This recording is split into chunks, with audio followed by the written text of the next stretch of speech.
Welcome to Bodhi Classes. Today we shall learn CBSE Class 8 English Chapter 3 Wisdom Paves the Way Part 1. सोचिए, एक धूल भरी सड़क जो सीधी जा रही है उज्जैन की ओर।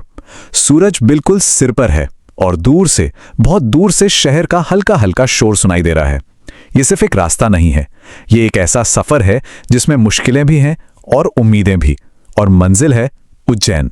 तो चलिए कहानी में और गहरे उतरते हैं। इस सफर के बीचों बीच हैं चार दोस्त जिनका मकसद एक ही है। ये सब मिलकर जा रहे हैं बड़े शहर उज्जैन, और दिल में बस एक ही उम्मीद है कि उनकी काबिलियत को कोई पहचाने और उन्हें कोई अच्छा काम मिल जाए।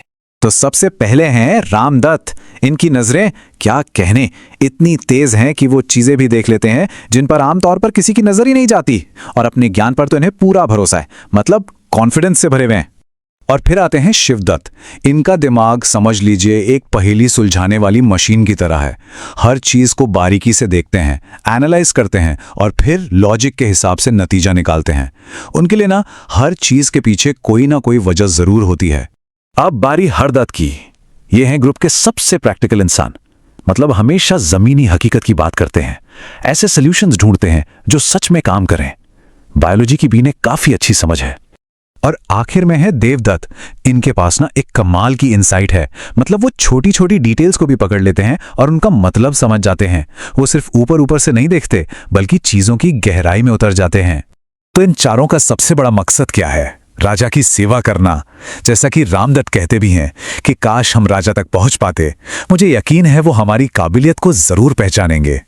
बस यही उम्मीद है जो उन्हें इस मुश्किल सफर पर आगे बढ़ाए जा रही है। तो चलिए अब कहानी में उस पॉइंट पर आते हैं जहां से सब कुछ बदल जाता है।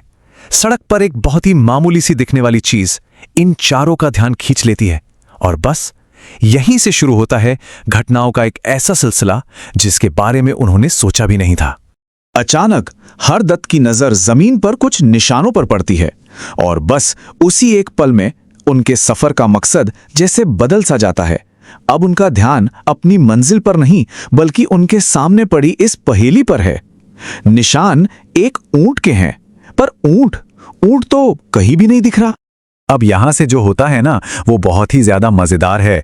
ये चारों दोस्त अपनी अपनी खास स्किल्स का इस्तेमाल करके एक ऐसे जानवर की पूरी तस्वीर बना देते हैं जिसे उन्होंने अपनी आंखों से देखा तक नहीं है।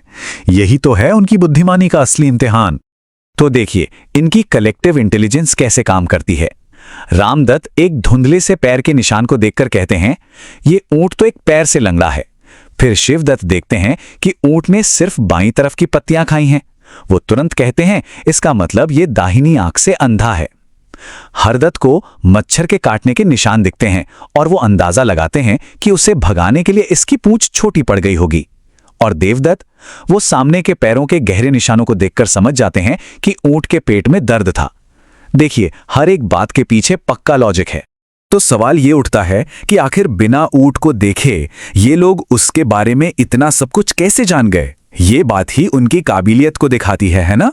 और ठीक इसी वक्त कहानी में एंट्री होती है एक परेशान व्यापारी की, और बस यहीं से कहानी का असली ट्विस्ट शुरू होता है। इन दोस्तों की जो जबरदस्त समझदारी थी, वही एक बहुत बड़ी गलतफहमी की वजह बन जाती है। उनका ज्ञान ही अब उनके खिलाफ एक सबूत बन जाता है। एक व्यापारी हाफता हुआ, दौड़ता हुआ उनकी तरफ आता है। चेहरा देखकर ही लग रहा है कि वो कितना परेशान और बेचैन है। क्यों? क्योंकि उसका सबसे कीमती ऊंट खो गया है और वो उसे पागलों की तरह ढूंढ रहा है। अब ये चारों दोस्त सोचते हैं कि चलो मदद कर देते हैं, और वो उस व्यापारी को ऊंट के बारे में वो सब कुछ बता देते हैं जो उन्होंने सिर्फ निशानों को देखकर पता लगाया था। एक एक डिटेल इतनी सटीक होती है कि व्यापारी का तो मुंह खुला का खुला रह जाता है। और यहीं पर कहानी में आता है टकराव। व्यापारी के लिए इसका सिर्फ एक ही मतलब हो सकता है, इन्हें इतनी सारी बातें पता हैं तो जरूर इन्होंने ही मेरा ऊंट देखा है, इन्होंने ही उसे चुराया है। वो उन्हें चोर समझ बैठता है। और दूसरी तरफ हैं ये दोस्त जो अपनी बात पर अड़े हैं कि भाई हमने तो सिर्फ जमीन पर मौजूद सुरागों को पढ़ा है, हम बेकसूर हैं। तो जो सफर शुरू हुआ था एक अच्छी नौकरी की तलाश में, वो अब बन गया है इंसाफ पाने का सफर। उज्जैन की वो सड़क जो कल तक उम्मीद की राह लग रही थी, आज उन्हें एक ऐसे भविष्य की ओर ले जा रही है जिसके बारे में कुछ भी नहीं कहा जा सकता। व्यापारी गुस्से से चिल्लाता है, तुम ही चोर हो, तुमने ही मेरा जानवर चुराया है। चलो, मैं तुम्हें राजा के पास ले चलूंगा, वही इंसाफ करेंगे। और बस वो उन्हें राजा के दरबार की तरफ ले जाने लगता है। अब इन चारों दोस्तों का क्या होगा, ये पूरी तरह से राजा के फैसले पर निर्भर करता है। तो राजा के दरबार में क्या होगा? क्या ये दोस्त अपनी बेगुनाही साबित कर पाएंगे? ये सब जानने के लिए आपको देखना होगा इसका पार्ट 2। और हाँ, उसके लिए हमारे बोधी क्लासेस YouTube चैनल को लाइक, शेयर और सब्सक्राइब करना बिल्कुल मत भूलिएगा।